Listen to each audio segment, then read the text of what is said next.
Well, listen, I'm excited about this message, and if you help me, now listen, if you help me today, if you keep up with me and smile and amen and receive, today might be the last message. I might end it today.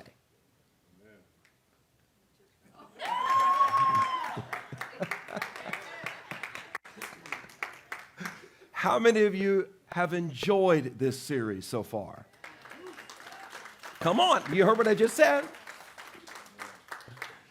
This is one of those series that was going to be about 2 to 3 weeks, and now it's on, week 6, Bill? Was it on week 6, something like that?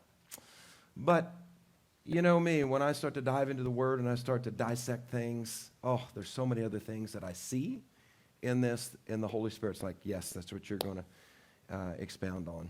So as I began this series, I had a general outline. I kind of had my points, and along the way, it just expanded.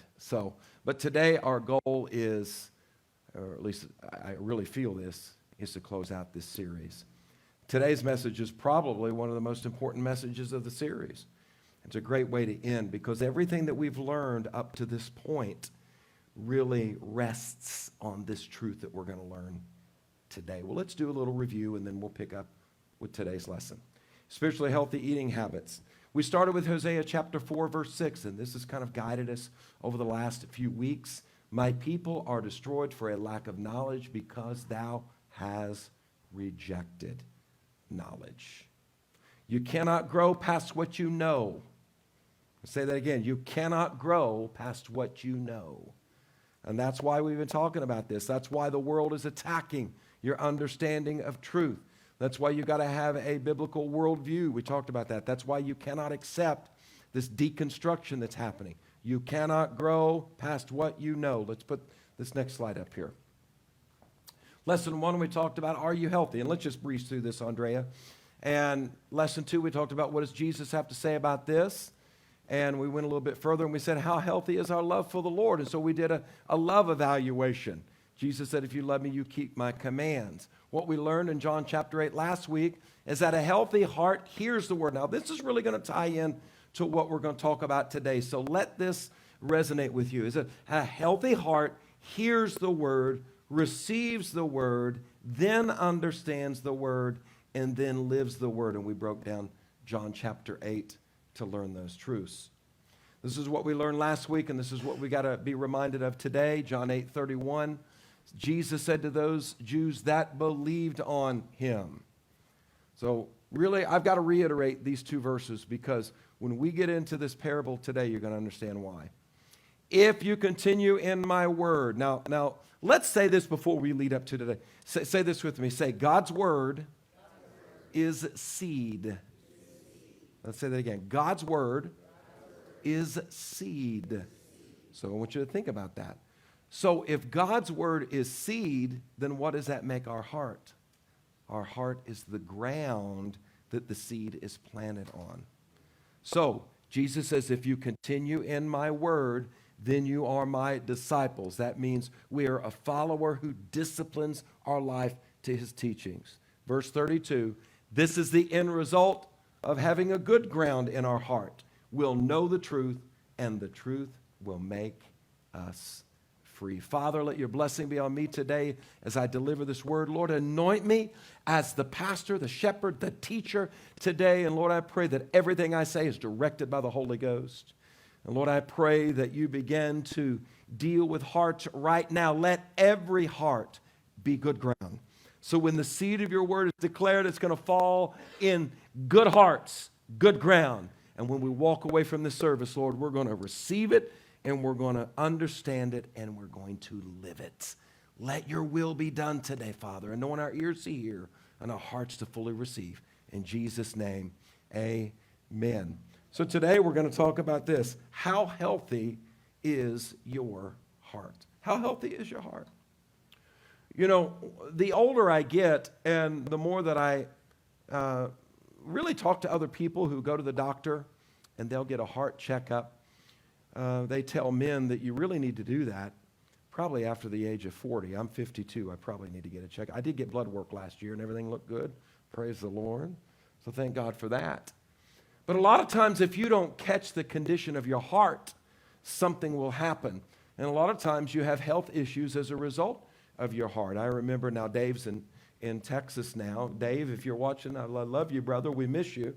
But I remember, now it was over 2 years now, I remember when Dave had absolutely no idea that he had a couple of arteries that were blocked in his heart. He was fine. He felt healthy. He wasn't really short of breath, but he went for a checkup, and the doctor went a little bit deeper, and he said, well, you got 2 arteries that are clogged in your heart, and they had to do open heart surgery. And there for a while, Dave was out of commission.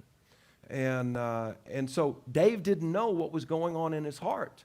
And so you need to realize that if you don't know what's going on in your heart, it might be the contributing factor as to why you're not receiving the seed of God's word. And the Bible is very clear about the 4 types of hearts that we fall under, or we go through a season where our heart gets to be this way. Let's put this next graphic up here. And what I'm going to do is I'm going to read to you in Matthew chapter 13, and we're going to read verses 3 through 9. We're just going to read it, and then you know me, I'll go back, and then we'll really dissect this and find out what the Lord wants to tell us. Look at this, Matthew chapter 13, verse 3. And Jesus spoke many things unto them in parables, saying, behold, a sower went out to sow. Now remember, the word is seed, okay? So right now, as you're listening to this message, the Holy Spirit is the sower.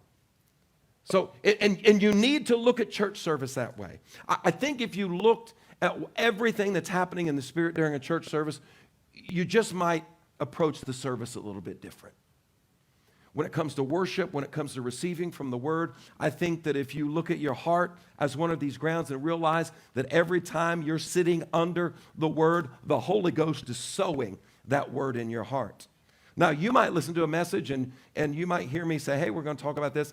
And you might think, well, listen, I know all the truths that are contained in that. You know, pastor's going to talk about faith here in a couple of weeks. He's promoting this new series. I don't need to be there because I know everything there is about faith. No, you don't. Paul didn't know everything there needed to be known about faith. It doesn't matter who you are, how long you've been living. There's no way you know everything you need to know about a subject. And so when the word is being sown, how many of you know what it's like to listen to a message of a subject you've read about, you've studied about, you've heard about, and you got a new revelation in it? Amen? Come on, let me see the hands. You got a new revelation. Or maybe at a particular season that you're going through in your life, you needed to hear that. And God reignited a truth on the inside of you, maybe a truth that you really understood, but because of life, things got in the way, you got distracted, you weren't watering the word, and that truth just wasn't as prevalent as it was another time in your life. How many of you know what I'm talking about? So really, at all times, we need to be under the presence of the Holy Spirit, sowing that word into our heart. And so Jesus comes in and he says, I'm going to explain to you why some of you aren't receiving. Okay? And he says, behold, a sower went to sow. Verse 4, Andrea, and we'll read to verse 9. When he sowed, some fell by the wayside, and the fowls came and devoured them up. Verse 5, and many fell on stony places where they had not much earth. And forthwith they sprung up because they had no depth. There was no root system that was developed in their life. Verse 6, and when the sun was up, it was scorched, and because there was no root, it withered away. That's a lot of us. Verse 7, how many of you get excited on Sunday and then by Friday you're crying? Amen. There's no root system. And then some fell among thorns, and the thorns sprung up and choked them. Verse 8. But others fell on good ground and brought forth fruit, some 100, some 60, 30. That's your goal right there. How many of you want to have a good heart? How many of you want to have a good ground in your heart? Okay? This is the reality that I learned when I first got in ministry. A long time ago, I had to realize this, that every week when I come to church, the congregation is filled with people that have one of these 4 types of grounds. And I think the reality is only 25% of the people in this parable actually really receive the word. Could you imagine that you put all this effort into something and only 25% of the people that are on the receiving end of what you're getting ready to say or what you're saying are really going to receive it? And I had to learn through the years, don't take it personal. Amen.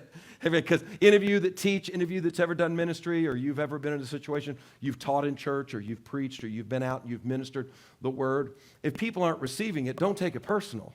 Because according to these statistics, even Jesus, when Jesus preached, only 25% of the people that were listening to Jesus really received what he had to say.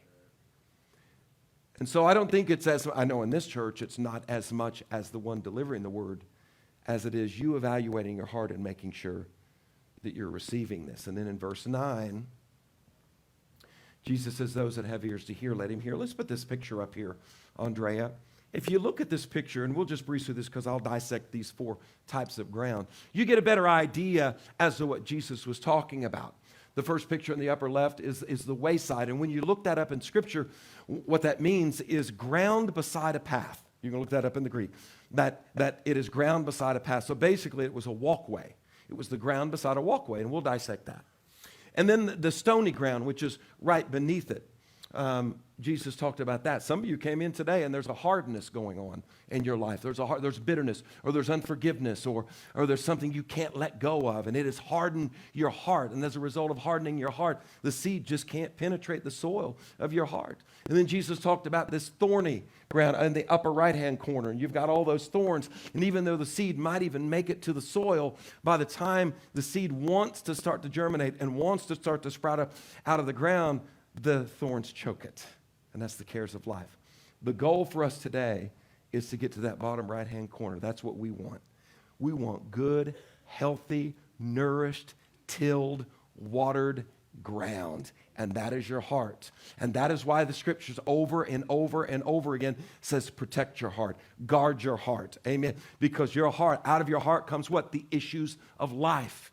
And if you don't make sure that before you come to hear the word, or it's time for prayer, that you resolve all those issues that are going on on the inside of you, if you don't make sure that you're not a wayside listener, just kind of getting the leftovers of what's being preached, or you got a hard heart with a stony ground, or thorns and the cares of this world, if you don't remove those things, the end result, which is you walking in revelation and seeing abundance, 30, 60, 100, it'll never happen.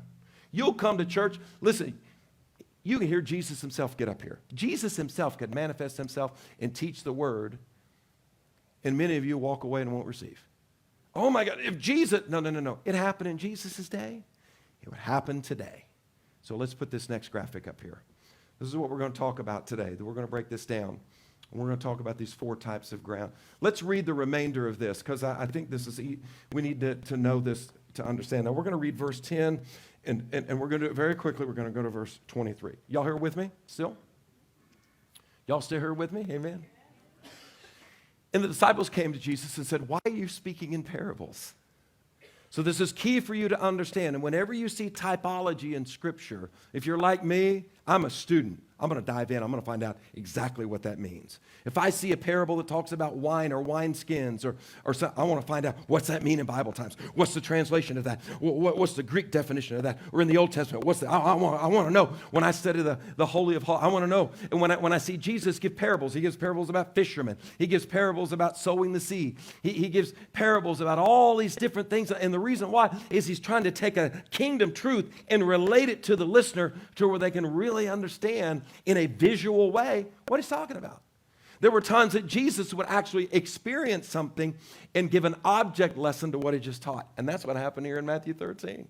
Because if you notice, right after the teaching of this parable, and I don't have time to get into it, what happened? Jesus launched out on the boat, said, we're going to go to the other side of the lake. And what happened? A storm came. And what did the disciples do? The disciples freaked out. Jesus was giving them an object lesson that what I just taught, you didn't absorb, because you wouldn't be responding this way if you really heard my word and responded the right way. So Jesus he's a great teacher, the best. He created everything. My goodness.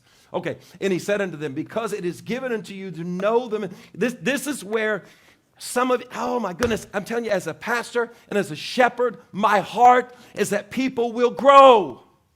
I think 99.999% of the issues we deal with in church today would be resolved if we would just be mature. And maturity comes because your heart's in good shape and it can receive the word.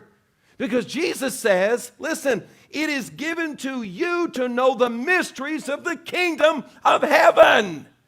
God wants to reveal things to you in such a deep way. He wants to go beyond the surface. God wants you walking around with revelation knowledge. He says it's supposed to.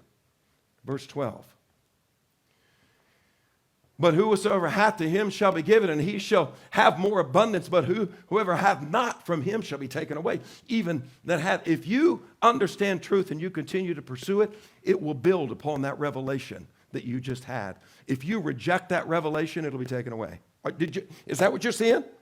Jesus is teaching this about the parable of the sower because he comes in later after this and then explains the parable. So sandwiched in between the parable of the sower and the explanation of what the parable means, sandwiched, Jesus is throwing out this truth.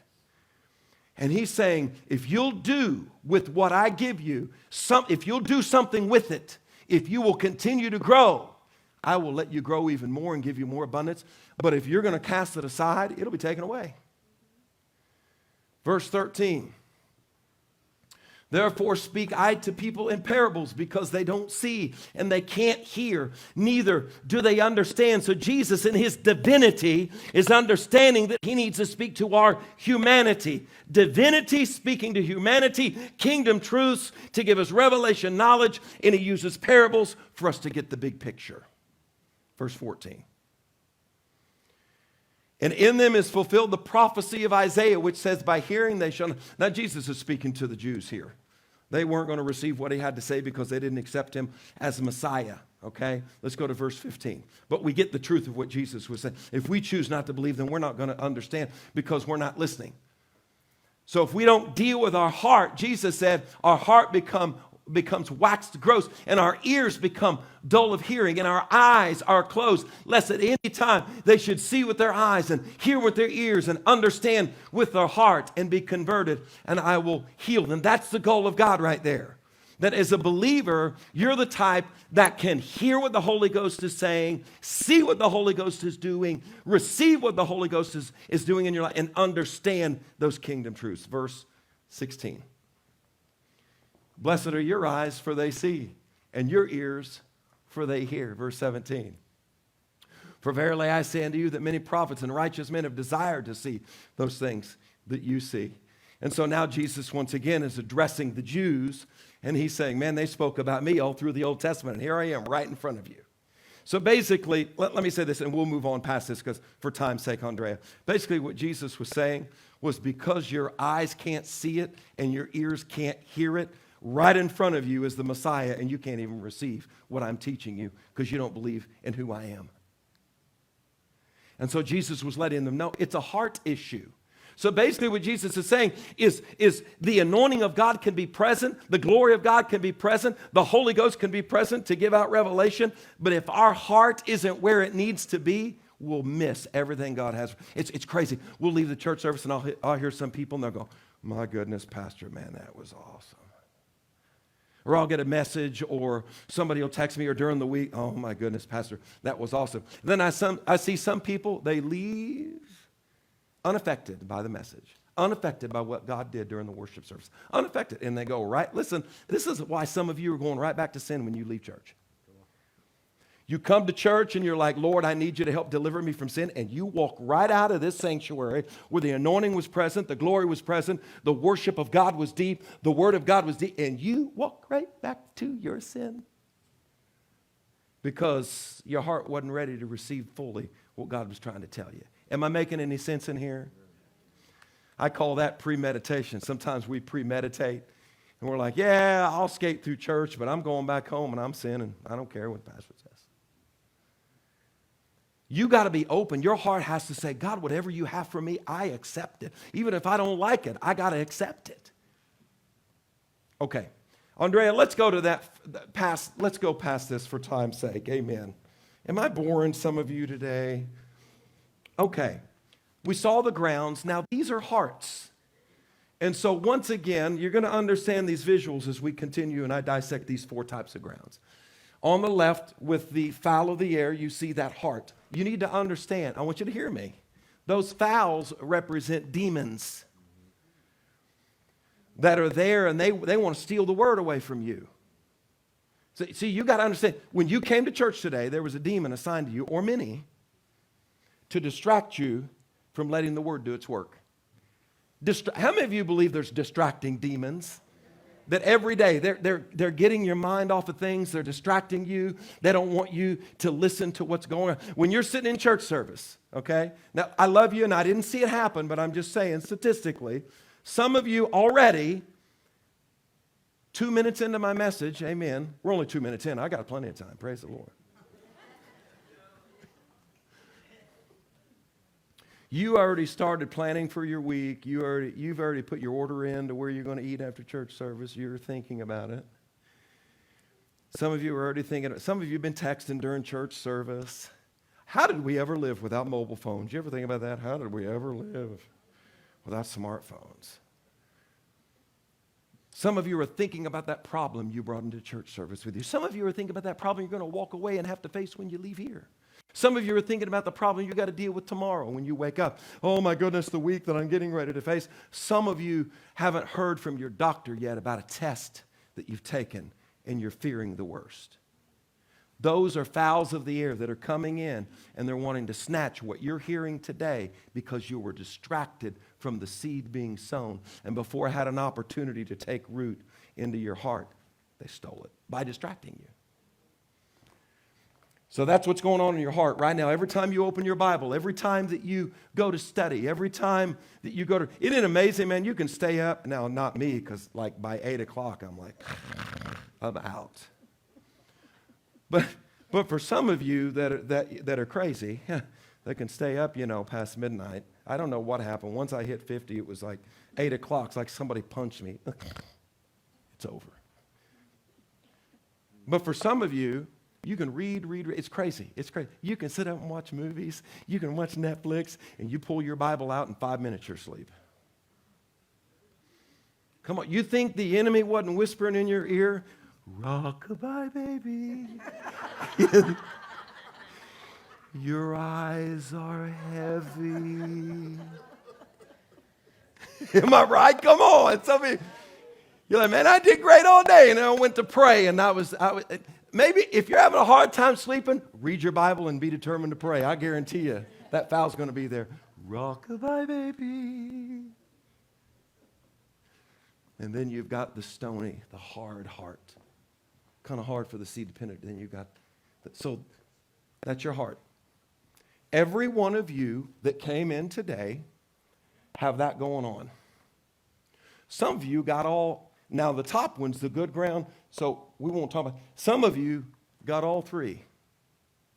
Some of you got fowls ready to snatch up the seed. Some of you got stones, and some of you got thorns.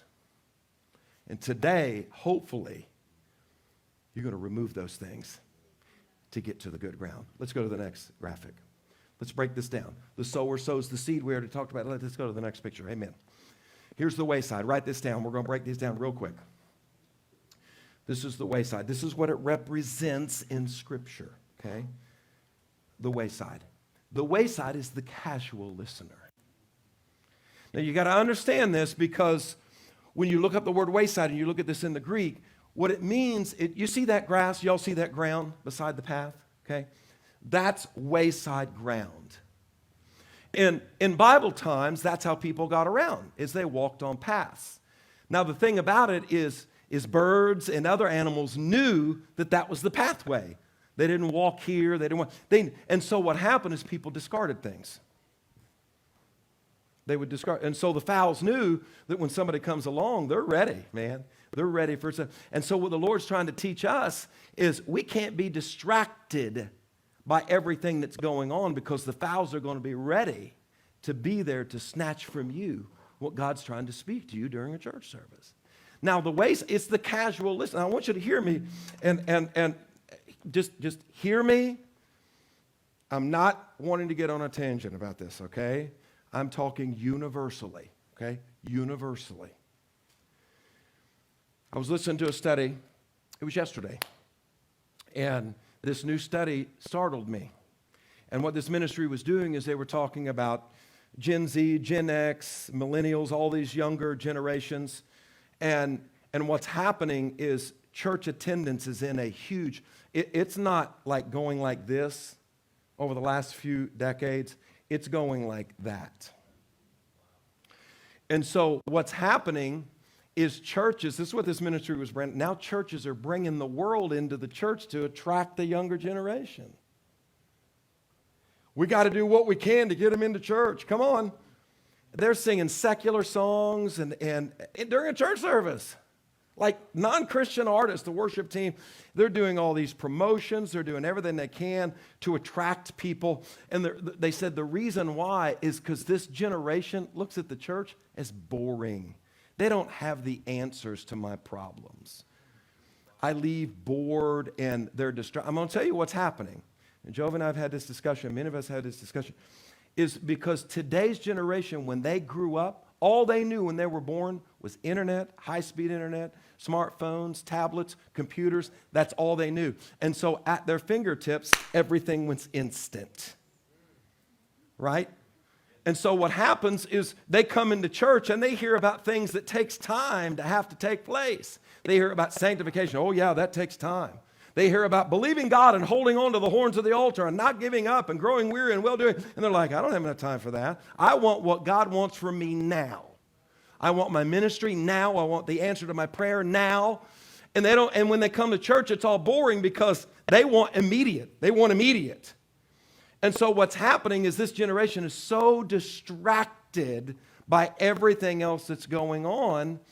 I mean, can we be honest? Are we living, young people, are we living in a day and age where distractions are everywhere? Come on, all the different apps that you open up. I mean, how many times have you gotten up in the morning and you're like, Lord, I'm going to seek you, but just let me check my email for a second. And like 5 hours later, right, there's a rabbit trail. And let me just check my Instagram. I noticed I got 3 notifications. I want to see what somebody said about my Instagram. And what happens is you start scrolling through. Ooh, that's cool. Ooh, that's neat. And, oh, look at that video. I'm going to go to this link, and I'm going to go to that. Y'all here with me, right? Am I preaching to the right people today? And what happens is you become a casual listener. Your attention span is no longer what it should be. And so what happens is people in church are like, get with it. Come on, let's start on time. Let's get things rolling. Loren, come on. I love those 3 songs, but can we just do 2? And can we cut it down? Come on. And I want to feel good. Pastor, could you please, like, shorten the sermon a little bit? Could you please quit repeating the same thing over and over again? Because I gotta. But you go to a football game or a basketball game and it goes into overtime and you're like, come on! Yeah! Bring it. Triple overtime. Yeah, come on, bring it on. We go to church service and the pastor's like, I feel the Holy Ghost after this message saying we need to all come to the altar. I can't believe this.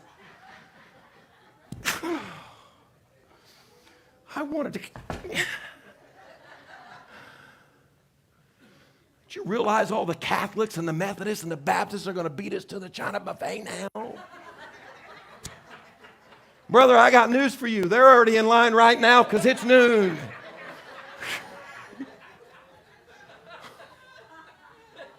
Come on. And so the wayside is a casual listener. This is what it is. We lack discipline.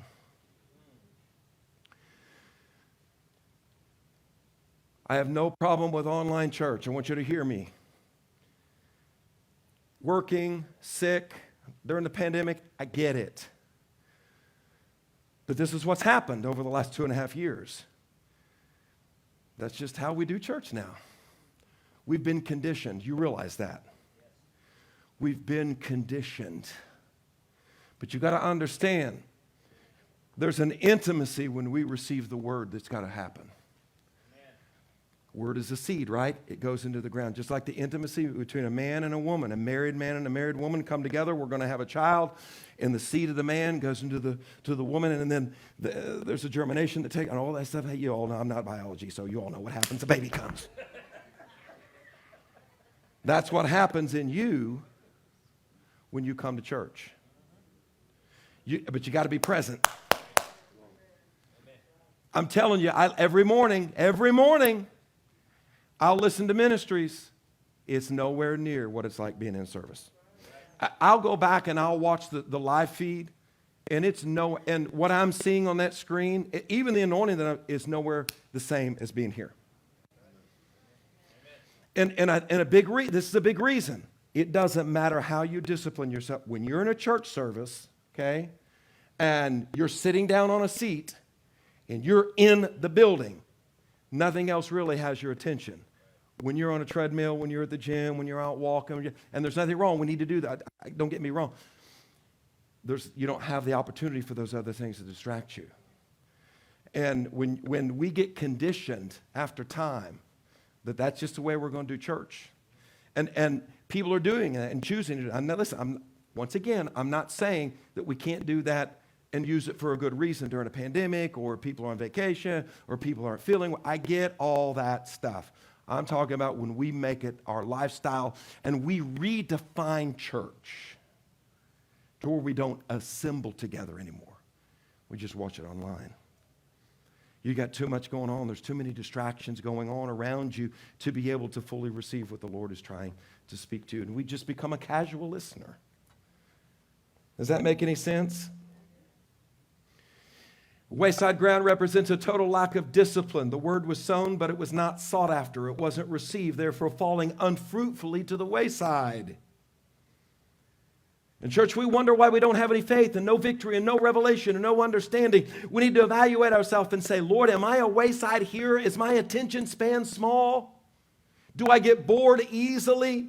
Could I watch a game for 3 hours, but I can't get 5 minutes into a sermon before my mind is wandering? I can do online gaming for hours, but when it comes to a church service, I'm disengaged in 10 minutes. You realize that is exactly what marketing companies are telling people that are trying to advertise. If you can't catch somebody's attention, listen, in 8 seconds,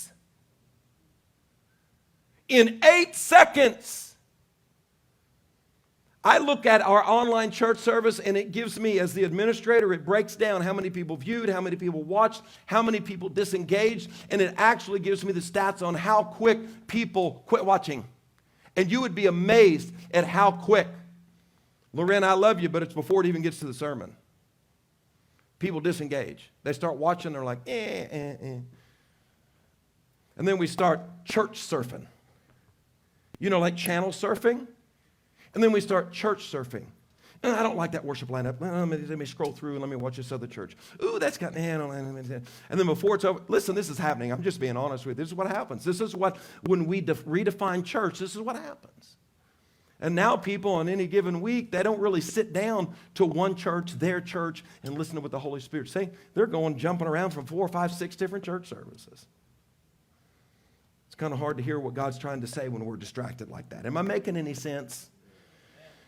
Stony ground. Let's look at the stony ground. I could spend a whole message on wayside. This is what the stony ground represents: spiritual sprinters and hardened hearts. I'll break this down.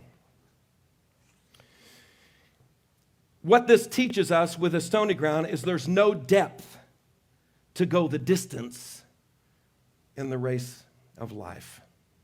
Remember, the condition of the ground represents the condition of the heart. So what's happened here is the word was not given time to settle in the heart. The word was not given time to settle in the heart. And because of a hardness somewhere, only you know, because of a hardness somewhere, the seed never did get down into the soil to do what it was supposed to do. And what happened is no root system was developed. It's amazing how many people through the years that I pastor, and they've been in church for years, and you have any kind of deep conversation with them about something that most people have been serving the Lord that long ought to know. They've still got a surface knowledge. Why? They got no root system. Now, you understand why certain trees are able to withstand hurricanes, right? Because they've got a deeper root system than other plants. Some of you don't understand why you can't make it through a storm. You got no root system. And you got nothing to hold on to, and the enemy just keeps blowing storm after storm after storm, and you get uprooted every time. Why? Because your roots are barely in the ground. Because your heart is in no condition to receive the fullness of what God is wanting to do. And what happens, and what I mean by a spiritual sprinter, and I've seen this happen, I could feel home and center with the people. People that get, and we do it. Man, we come to church and we all get all fired up. Oh my goodness. And you see this happen with people young in the Lord. They're fired up and all of a sudden, I'm going to win the world for Jesus and I'm going to pray. I don't care. Then crucify me. I'll die for Christ. And I mean, they're just all fired up. Man, oh man, oh man. And after a couple of weeks, the enemy throws everything he can their way. And they became a spiritual sprinter. Man, they got all turned on. And Jesus explains that later in the parable. He says that immediately for a season, they got all on fire. Notice, but because there was no depth in the root, this is what Jesus says. He says the plant just dies. It gets scorched by the heat, and there's no root system to pull the moisture out of the ground. Where does that moisture come from? It comes from all those times you have sown the word of the Lord into your life, and the time you needed it the most, the Lord said, that root system is going to see you through.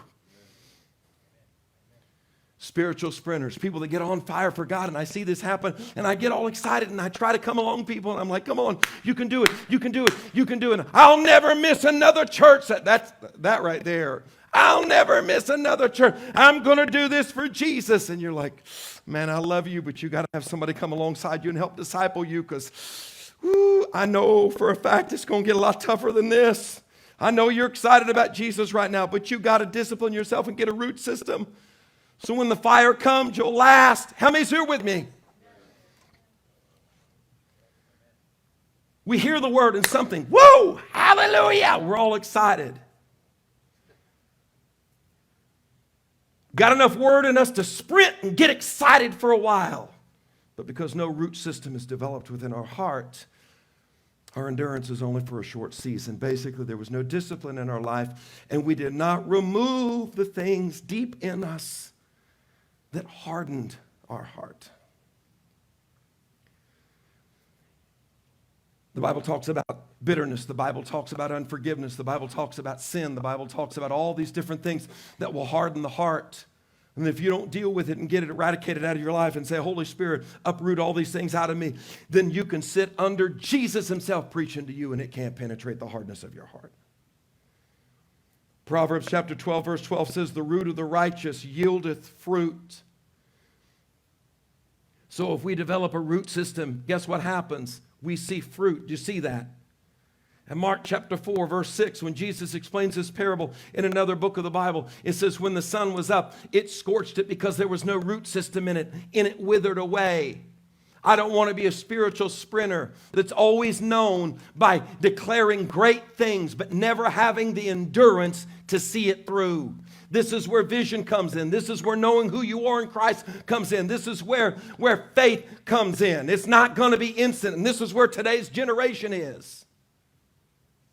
I mean, you look at today's generation, and more than any other generation, people are moving homes more now. They trade cars more now. They have different styles more. Now, why? It's because, woo, man, pray, I love it. And then after about 6 months, they're bored.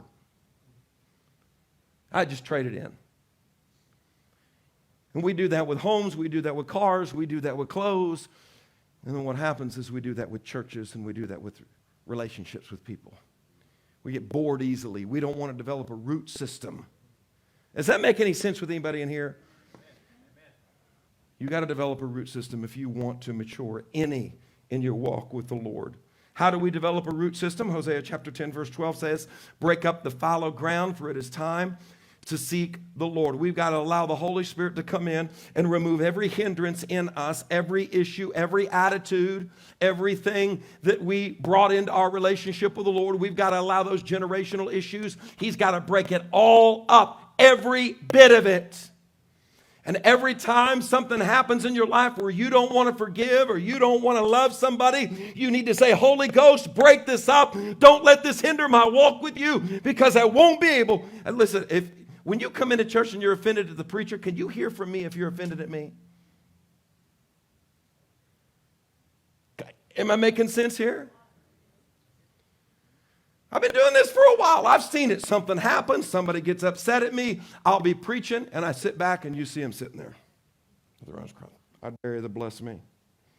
I dare you to preach something. I dare you to move me, because I ain't listening. I got my umbrella up, and I ain't getting wet. You see that. I've seen it happen. Anybody that has an issue in the church, they come to, and you just see it on them. And then this is what happens. They don't get anything, and then they leave church, and they're like, yeah, it's time to go. Spirit's leading me on. No, because you got an issue with your brother, not just me or somebody else, and you're not receiving what the Lord wants for you, and you got to say, Holy Ghost, get this hardness of my heart broken up. To develop a root system, we've got to receive the word.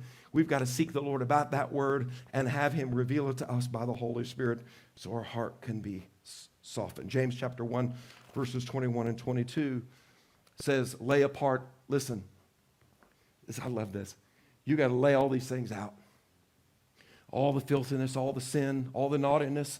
Why? So you can receive with meekness the engrafted word, which is able to save your soul. Do you see that? Clear it out so you can receive it. Verse 22. So you can be a doer of the word and not just, here it is, and a hearer only. There it is. We quote that scripture, but you got to connect it to verse 21, and you got to connect it with what Jesus said. So what happens when you got a stony heart? You're just you're just listening. And you know how the longer we've been in church, you know how we all know to do church. I can get up here, you can be so distracted, and I can go, somebody say amen, and you're like, amen. Now, I love this woman. She's with Jesus right now, but I remember when I first met Mima, and I thought, she's testing me. And I'll never forget it. I was in her house in Sioux City, and she was talking for a while. And I started looking, and she said, oye! And I looked at her, and she said, what did I just say? It's my new mother-in-law right here. What did I just say? And panic hit me.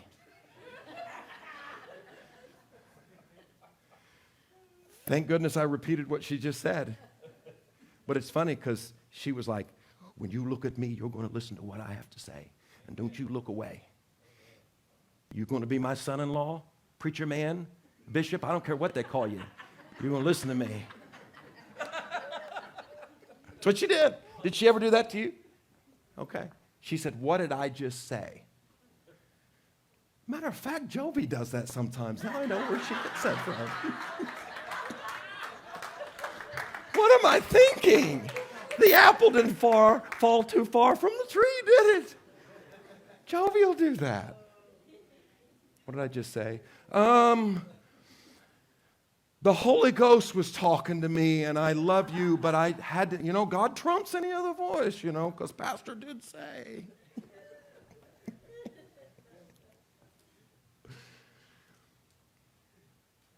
Where was I at? Amen. No, put up the next point. We got to wind this thing down.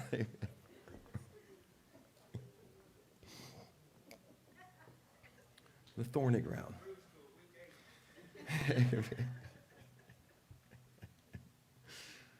Oh, I could sleep in my truck. I think it's got a big enough seat and probably it's got a cold air conditioner. Amen. Thorny ground. So Jesus, listen, I can spend a week on all these, but that wasn't my goal. My goal is to get you to be motivated. And so we got wayside ground, we got stony. Now we got thorny ground. This is a big one. Let's look at Mark chapter 4. Jesus, and now we read Matthew and Mark, he says, he goes a little bit more in depth. He says, some fell among thorns, and the thorns grew. Okay, now hear me. The stony heart is from within. The thorny heart, it's from without. So where the stony ground, we got to check our heart, and we've got to say, God, you need to check what I bring into the position I put myself in to hear your word. The thorns, they grow after the seed was sown. Does that make sense? Stones from within, the thorns from without. So, man, I'm telling you, it takes discipline to be a believer. And what happens is the thorns grow and they choke it. And it yields no fruit. Did you get that? The word was sown. As a matter of fact, it went into the soul of your heart. But because things happened, it choked it out. Now let's go to the next verse, verse 18. And it says, and these are the sown among thorns. They hear the word. Jesus describing a little bit more about the thorns. Go to the next verse here. Notice this. This is what happened. This is what happened right here. Right here. I've seen it. All the years I've pastored, I've witnessed this. This is exactly what happens. The cares of this world, the deceitfulness of riches. Is it a sin to be rich? No. Abraham was rich. Job was rich. David was rich. Solomon was rich. Some of the disciples that Jesus had were rich if you study their lives. They all have, and so as long as the riches don't have you. But notice, it doesn't say riches. It says the deceitfulness of riches. We allow, so what that is telling us is that from without, if we do have money, with that money comes deceit. And we got to make sure that that deceit doesn't work its way into our heart. Does that make sense? And then the lust of other things. Now, it doesn't tell us what it is, but I think you could probably fill in the blank. All the things that you pursue in life that's not part of the kingdom will choke out everything. How many of you have ever heard a prophetic word given to you? How many of you have ever heard God speak something that says, I want you to do this? Let me see your hands, though. God, either a direction or maybe a ministry. And then the enemy threw something else in your pathway that was a substitute for what God wanted. That's exactly what happened right there. You heard a word. Listen, if you're not, delayed obedience is disobedience. And the longer you stay disobedient to what God spoke to you, you're allowing the enemy more time to choke it out. Are y'all listening to me? Listen, if you don't journal, if you don't write it down, if you come to this altar and by the mouth of 2 or 3 witnesses, the Lord speaks a word over to you, and God does that. It's a heavy prophetic anointing. And you walk away from this service and you're like, I know God said that to me. I know. And I hear this all the time as a pastor when I counsel people. God spoke to me and God told me I needed to walk away from that relationship. God told me I needed to walk away from that job. God told me I needed to do this and I needed to do that. And you don't do it. Thorns come in. And the very thing that you was going to do, now you won't do because that word has yielding no more fruit because the thorns choked it out.